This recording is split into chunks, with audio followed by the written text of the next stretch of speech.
Ako'y naguguluhan tulad ng hangin. Ako'y nawawala. Pait ng buhay akong dinadamaan. Lord, saan ako patungo? Hey guys, morning po mga kapatid. Ngayon po ay araw ng Thursday, May 28, 2026. At ngayon po sa araw na ito, tayo po ay tutungo sa aklat ng kawikaan mula po sa Proverbs 9, chapter 10. At sa ating pong pagtalakay nito ay pamagatan po natin itong The Fear of the Lord, the beginning and the essence of wisdom. At sa araw pong ito, tayo po ay babasa ng ating talata at gagamitin ko po muli ang Amplified Version. At ito po ang sinasabi ng talata. The reverent fear of the Lord, that is the worshiping Him and regarding Him as truly awesome, is the beginning and the preeminent part of wisdom, its starting point and its essence.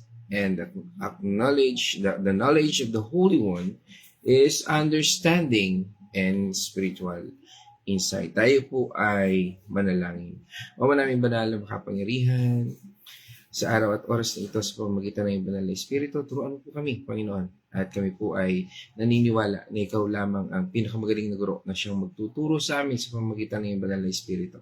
At sa pananahan, O Lord, at sa dugo ng aming Panginoon tagapagligtas, ang nag-iisang anak ni Jesu Kristo, Lord, kami po ay narito. Samahan mo po kami. Turuan mo po kami at pagkalooban ng lakas, patnubay at gabay sa aming pag-aaral na ito. Paunawa mo po sa amin, Panginoon, ang wisdom na nagmumula sa iyo. Pagkalooban mo kami, Panginoon, ng pusong sumusunod at Lord, ang pagkaunawa, the gift of understanding na kinakailangan po namin upang aming malakaran ang iyong patnubay at ang iyong salita sa amin. Muli, O Lord, speak to my vocal cords, none of me and all of you. And this are praying in the name of our Lord Jesus Christ. Amen. Mga kapatid, madalas po nating hanapin o naghahanap tayo ng mga karunungan, kaalaman, at mga tamang pangunawa sa buhay. Gusto nating maging matalino.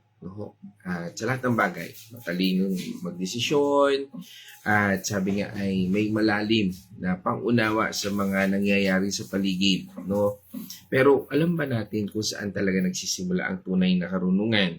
Marami po ang nag-aakala na ang pagiging matalino ay nakabase sa pinag-aralan, sa antas ng edukasyon o sa dami ng nalalaman. Pero ang salita ng Diyos ay nagbibigay sa atin ng napakalinaw, na binasa natin. At mahalagang katotohanan ngayong araw na ito. Ayon po dito sa Proverbs o sa Kawikaan, ang simula ng pundasyon at ang pinakabuod ng lahat ng karunungan ay nakatali sa ating relasyon sa pagtingin sa Diyos. Gaano mo ba kakilala ang Diyos? Kaya nga po, pag-usapan po natin ito ngayon kung ano talaga ang ibig sabihin ng takot sa Panginoon. Kung paano at nagiging simula ng karunungan at kung paano ang pagkilala sa Kanya, sa ating Panginoon Diyos. Ang siyang nagbibigay sa ating tunay na pangunawa at kaalaman. Dito po sa ating pag-aaral, ay napakahalaga. Ano nga ba ang tunay na kahulugan ng takot sa Panginoon? Ano nga ba yung sinasabi rito may takot sa Panginoon? Sa ating pong kaisipan, kapag sinabing takot, akala natin ay takot na, sabi nga yung, basta tayo matakot, yung takot na parusahan, takot na lumayo, o parang sasaktan, yun minsan natin Pero sa Biblia, ang salitang ginamit po dyan sa Hebrew word ng Proverbs ay yira, na ang ibig sabihin ay paggalang, pagkamangha, pagsamba, at matinding pagkilala sa dakilang Diyos. Ganun ba natin isinasabuhay at kinikilala ang ating Panginoon Diyos sa atin? Ibig sabihin, ang takot sa Panginoon ay hindi takot na parang takot sa limaw o parang nakakita ng multo. Kung hindi takot na parang paggalang natin sa isang dakila at banal na hari. Yung alam ba natin kung sino siya? alam natin kung ano ang kapangyarihan meron siya, at lubos natin siya iginagalang at iniibig. Para bang, pag may dumarating sa ating problema, alam natin, ang takot na ito ay nagmumula sa Panginoon Diyos. Na bago tayo matakot sa problema, bago tayo mag-alala, alam natin may Diyos. Sandali, kung ako'y mag-aalala, parang hindi na ako natatakot sa Diyos. Parang gano'n. Ano ho? Kaya nga po dito sa ating pag-aaral na ito, mahalaga po na malaman natin ang karunungan versus sa kaalaman. At ano nga ba ito? Magkaiba ito, pero magkaugnay. Ang kaalaman po, o knowledge, no, ay, sabi nga ito po yung pag-alam sa mga impormasyon, o datos, o katotohanan. At ang wisdom naman, o yung karunungan, ito po yung kakayahang gamitin ng tama. No, meron sa atin marunong, pero hindi naman niya kayang gawin ng tama. Nalalaman, pero hindi naman niya ginagawa. Parang ganun po yan. Kaya nga po, ito ay mahalaga na maintindihan po natin dahil ito ay nagpapatungkol na sa buhay natin kung paano natin gamitin din ang talentong ipinagkaloob sa atin ng ating Panginoon Diyos. Dahil ito po ay kakayahang gamitin ng tama ang kaalaman ayon sa kalooban ng Diyos. Ano nga ba yung ipinagkaloob sa inyo ng Panginoon Diyos? Sabi nga, lahat tayo ay may mga talentong ipinagkaloob sa Panginoon, pero iilan lang po sa atin ang may kaalaman na gamitin ito sa tama at sa kalooban ng Panginoon Diyos. Kaya nga po, sinasabi sa atin ng talata na ang takot sa Panginoon ay simula ng karunungan at pagkilala sa Kanya, sa ating Panginoon Diyos. Ito po ay pagkaunawa. Ibig sabihin, pwede kang maraming alam. Pero kung wala kang takot sa Diyos, wala ka pa rin tunay na karunungan. Kaya nga po, ito ay paulit-ulit na paalala sa Biblia. At ito ay isa sa pinakamadalas na ulitin ng katotohanan pag binasa po natin ang Proverbs. Yan, sinabi nga rin po sa Proverbs chapter 1 verse 7. Ang pagkatakot sa Panginoon ang pasimula ng kaalaman. Ngunit, hinahamak ng mangmang ang karunungan at turo. Marami po sa buhay natin tayo minsan hinahamak natin. Sinabi lang naman yan sa Biblia. Parang minsan may mga ganun. Okay, dyan lang yun. Pero ngayon, hindi muna ako ganyan kasi hindi muna ako Kristiyano ngayon o hindi ako born again o kung ano pa man ang tawag sa inyong relihiyon. No, pinapaalala po sa atin ng Diyos ng paulit-ulit dahil ito ang pinakamahalagang pundasyon ng ating buhay. Kung mali ang pananaw mo sa Diyos, mali rin ang magiging direksyon ng iyong pangunawa at pamumuhay.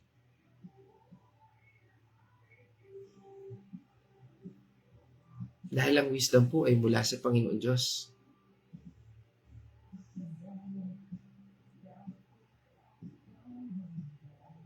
Ang lahat ng karunungan mula sa paglikha ng sanlibutan hanggang sa paggawa ng mga batas at siyensya, kahit ano yung mga yan po ay galing po at nagmula lamang sa Diyos.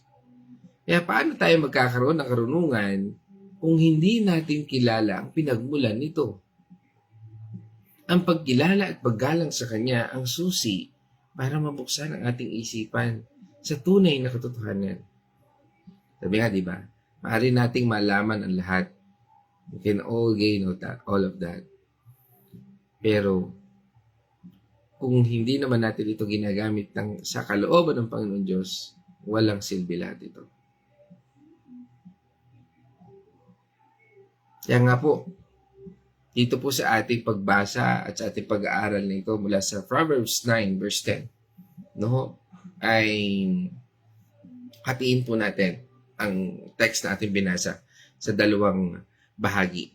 At ang unang bahagi po niyan, doon sa unang bahagi, the first part is sabi niya doon is the reverent fear of the Lord is the beginning and the preeminent part of wisdom. O sabi doon, ang may paggalang na takot sa Panginoon ay ang pasimula at ang pinakabuod ng karunungan.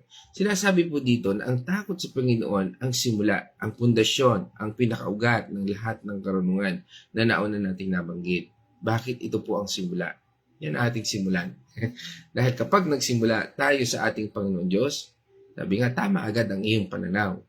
Ang karunungan ay hindi lang basta pagiging matalino, Ito po ay pagkaalam kung ano ang tama at mali at kung ano ang banal na makasalanan at kung ano ang nakalulugod sa inyo sa Diyos. Parang ganito lamang yan. Alam mo na kinakailangan mo mag-Bible study.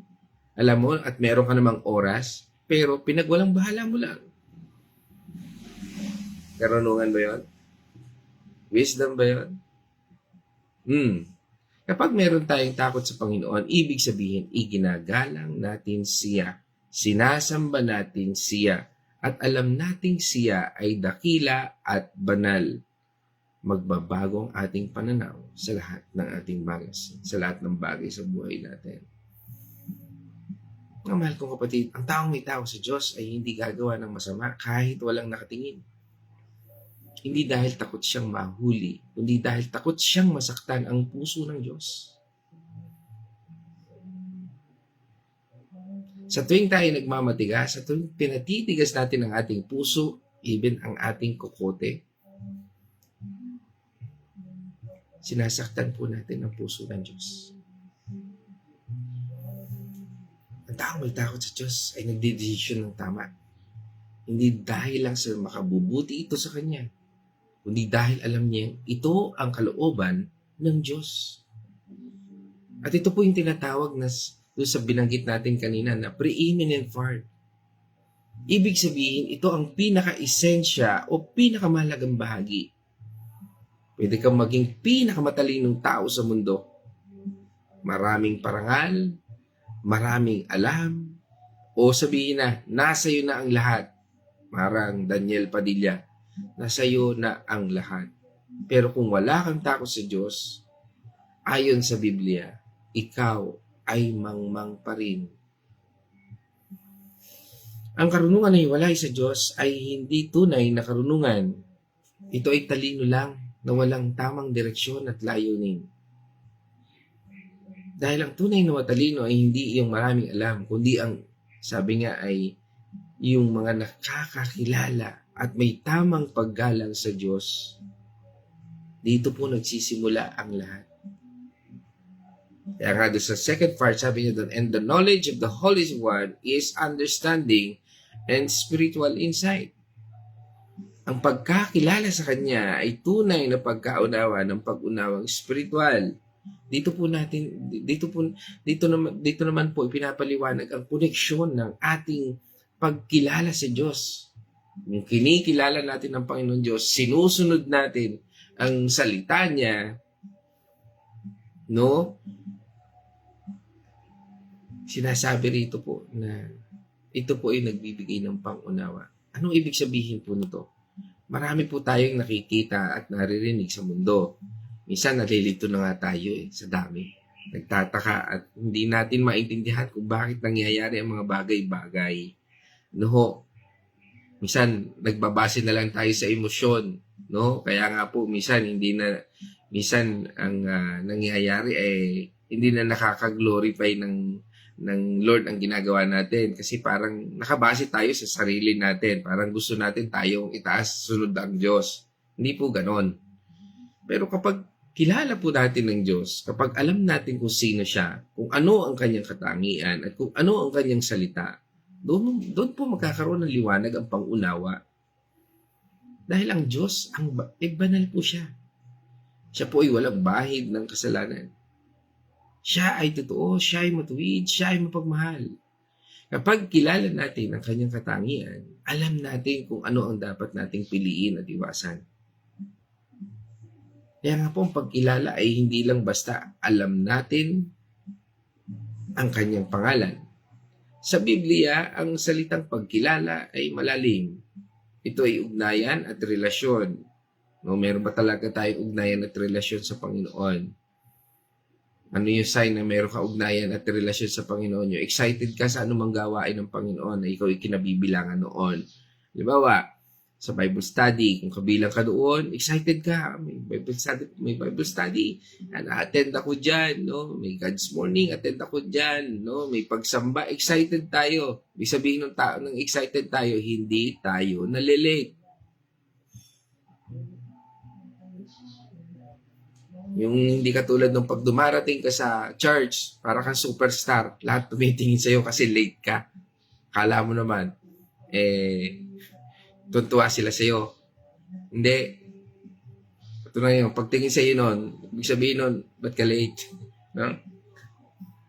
Kaya po, ang pagkilala natin sa Panginoon, dapat may kasamang respeto. Tulad po ng mag-asawa na magkakilala ng mabuti, ganun din tayo sa Diyos. Habang lumalalim ang ating relasyon at pagkilala sa Kanya, lumalalim din po ang ating pangunawa sa buhay at katotohanan. Ito pong tinatawag na spiritual insight o pangunawang spiritual. Ito ang kakayahang makakita ang hindi nakakakita ng mata o hindi nakikita ng mata. O makita natin kung ano yung mga bagay na hindi naman talaga physically na nakikita natin. Parang ganon. Ano ho? At maunawaan natin ang kalooban ng Diyos sa bawat sitwasyon ng ating buhay. Ang taong walang relasyon sa Diyos, kahit gaano pa siya katalino sa mundo, ay hindi makakaunawa ng mga bagay ng Diyos. Kaya po nang sabi ng 1 Corinthians chapter 2 verse 14, ang taong likas ay hindi tumatanggap ng mga bagay ng Espiritu ng Diyos ay hindi niya ito maiintindihan, sapagkat ito ay susi ayon sa Espiritu. Kaya kung hindi ka umaattend ng Bible study, hindi ka umaattend ng mga pag-aaral, paano mo maiintindihan ang salita ng Panginoon Diyos?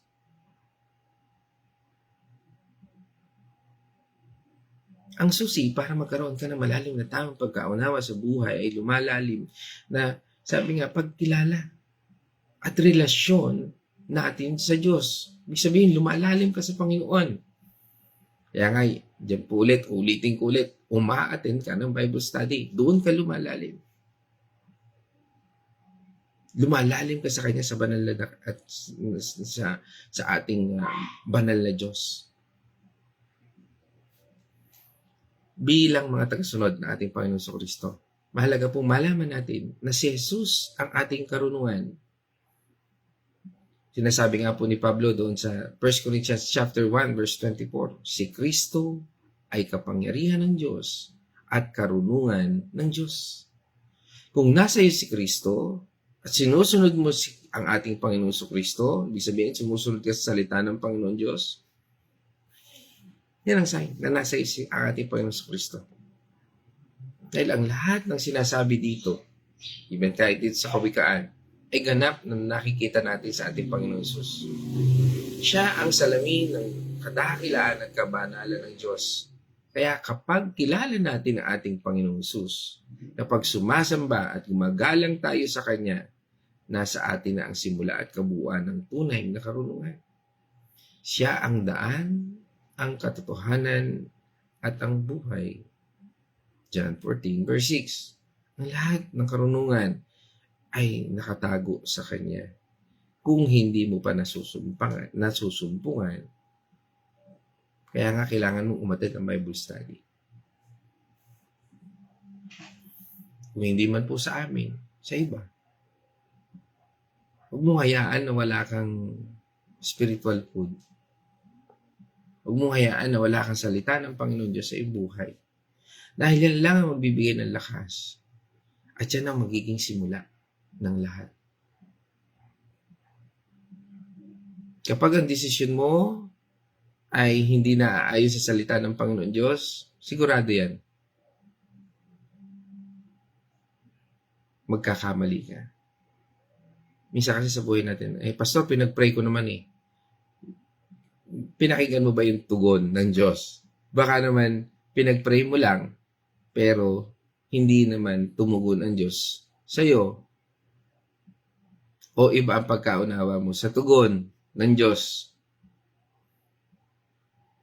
Kaya, paano natin isasabuhay ang ating paksa ngayon? Simula sa araw na ito. Tingnan natin, balikan yung nakaraan. Meron po akong 3 hamon para sa ating lahat. Una, ayusin natin ang ating takot sa Panginoon. Paano ka ba natatakot sa Panginoon? Katulad ng paliwanag natin kanina. Ano nga ba ang tamang pagkatakot sa Panginoon? Huwag po nating ituring na natatakot o mabigat ang paglilingkod sa Diyos. Minsan kasi, parang nahihirapan tayo na tila bang napakabigat talaga ng buhay. At kahit man lang doon sa oras ng Panginoon ay hindi mo pa magawa ang iyong part, parang nakakaya kay God. Pagod na pagod ka sa buong maghapon, pero pagdating ka sa Panginoon, pagod ka pa rin. Na dapat yun ang kapahingahan mo. Sali palalimin po natin ang ating mga paggalang, pagkamangha at pagsamba. Tuwing iisipin natin kung sino siya, ang lumikha, ang hari, ang banal, yuyuko tayo at sasabihin natin. Sabihin nga po natin ito, Panginoon, dakila ka at kagalang-galang. Ginagalang ko ang iyong salita at ang iyong kalooban. Sabihin po natin yan. Ito ang magiging pundasyon ng lahat ng desisyon at kilos natin. Ikalawa, huwag lang po tayo magkaroon ng kaalaman. Magkaroon din po tayo ng karunungan. Marami tayong nababasa at naririnig na salita ng Diyos. Pero tandaan, ang kaalaman ay ang pag-alam ng salita. Isinasabuhay ba natin yung salita? Nakikita ba sa atin yung salita? Dahil ang karunungan po ay ang pagsunod at paggamit nito. Kung ang salita ng Panginoon Diyos, nagbabasa ka nga ng Biblia, hindi naman ito nakikita sa buhay mo, anong silbi ng salitang ito? Hindi po ito wisdom. Ang taong may karunungan ay hindi lang nakikinig. Siya ay gumagawa ayon sa kalooban ng Diyos. Ikatlo, palalimin po natin ang pagkilala sa ating Panginoon Diyos. Paano ba lumalalim ang pagkilala natin sa Kanya? Sa pamamagitan po ng pananalangin, pagbabasa ng Biblia, yan po, pag-attend natin ng Bible study, pakikipamuhay sa Kanya. Isinasabuhay ba natin ang ating mga natututunan, mga nababasa natin sa Biblia?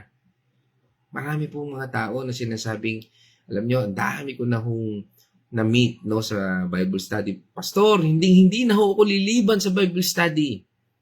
Pero, in few moments, parang ganun no? Wala na ulit. Kakainin ulit natin yung salita. Hindi tayo lumalalim.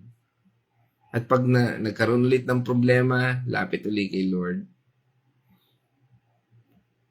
At pag okay na ulit, medyo ayos na ulit, windang-windang na ulit yan. Nangyayari, napapagod siya. Wala yung rest eh. Hindi tayo makakapahinga kung ang buhay natin lulubog lilitaw sa Panginoon. Tandaan, mas kilala mo si Lord, mas mauunawaan mo ang kanyang paraan. Kapag kilala mo siya, hindi ka malilito sa gitna ng problema at pagsubok. Alam mo kung sino ang Diyos at alam mo kung siya ay tapat at banal. Mga kapatid, dyan po ako magtatapos. Tandaan po natin, ang tunay na karunungan ay hindi matatagpuan sa dulo ng mga aklat lang o sa taas ng ating pinag-aralan. Ang tunay na karunungan ay nagsisimula sa ating paglapit, paggalang at pagsamba sa ating Panginoong Diyos. Diyos Ama, Diyos Anak at Banal na Espiritu. Ang taong matalino sa mata ng Diyos ay ang taong may pusong gumagalang sa Kanya, sumusunod sa Kanya at lalong nagkakakilala o kumikilala sa ating Panginoon Diyos araw-araw. Hindi po yan tuwing linggo lang. Araw-araw po natin kilalanin ang ating Diyos. Dahil ang pangako ay malinaw. Kapag meron tayong takot sa Panginoon, bibigyan tayo ng Diyos ng karunungan. Kapag kilala natin ang ating Panginoon Diyos, bibigyan tayo ng Diyos ng pangunawa at liwanag sa bawat bagay na ating gagawin. Huwag po tayong maghangad ng talino lang. Hangarin po natin ang karunungan, galing sa itaas. Dahil dito ang karunungan ay magdadala po sa atin ng tamang landas sa ating kaligtasan at buhay na walang hanggan. Purihin po ang ating Panginoon Diyos at sa ating pong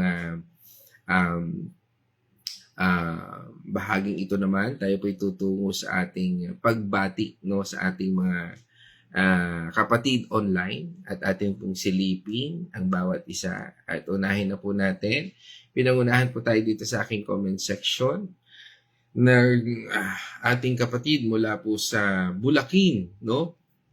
Chaong, yan. Kasama po natin si Nay Marta Artellaga. At syempre, pagbati na rin natin dyan kay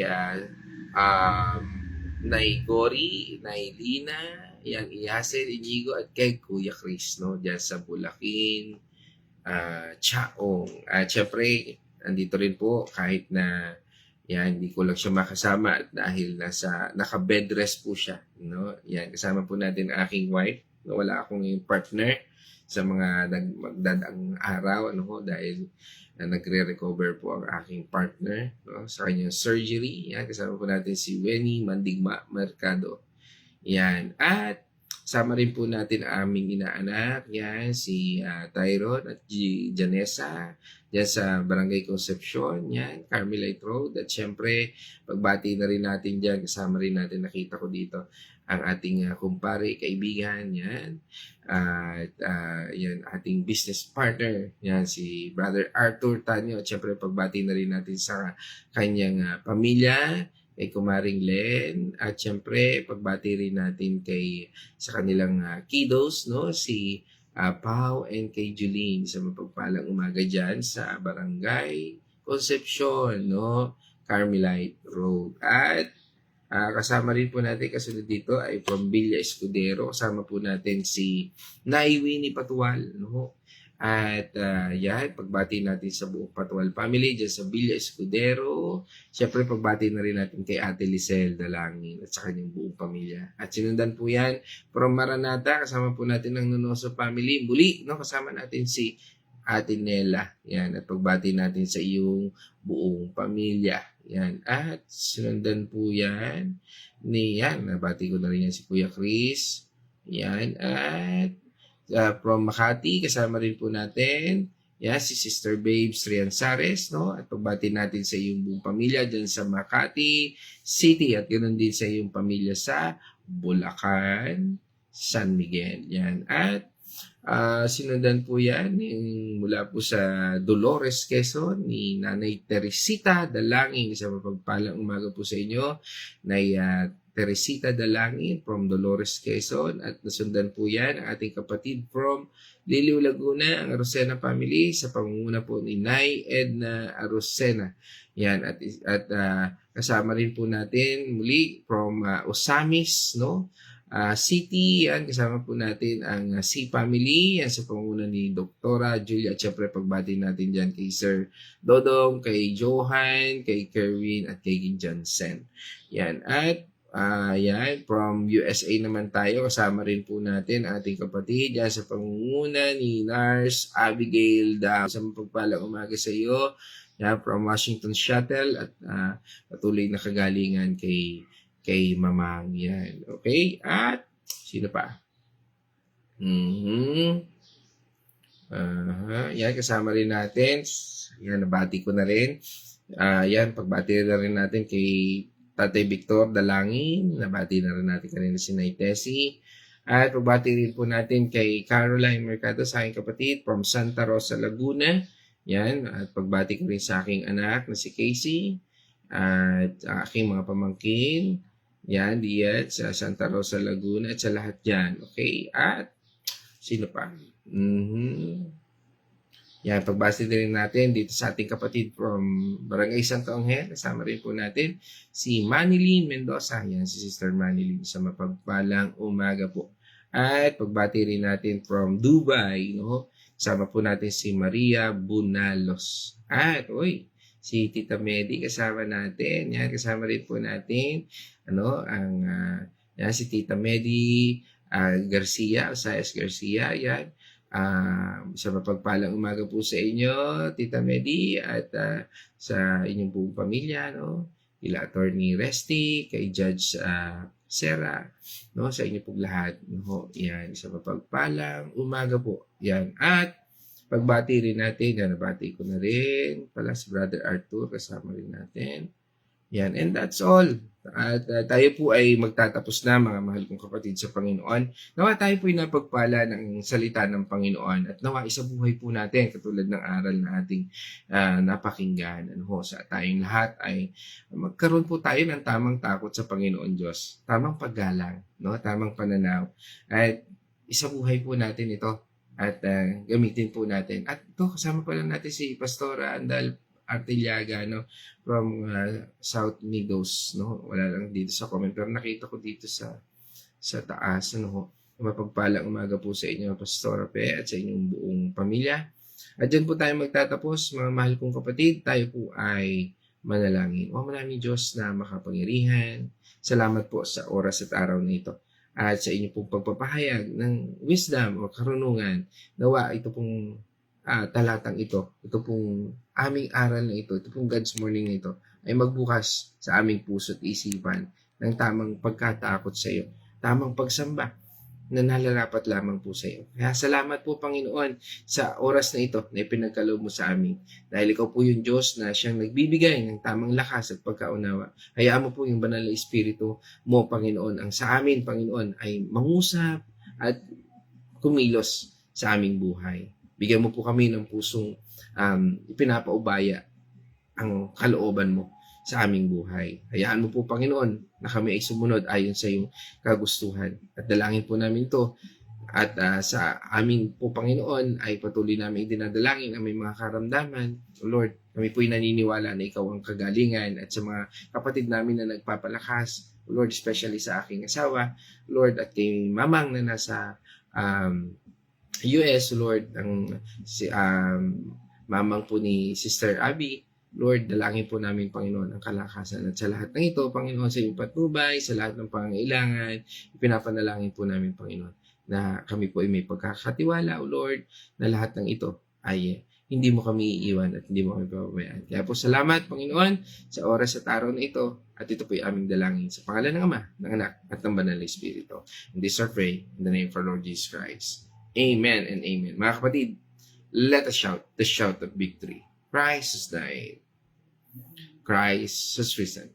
Christ will come again. And together, we are for Christ. Again, God's morning, everyone. Susuko ang tinig ng trumpeta'y maririnig. Panawagan ng Diyos, ang lahat ay gigising. Bubukas sa langit, mga anghel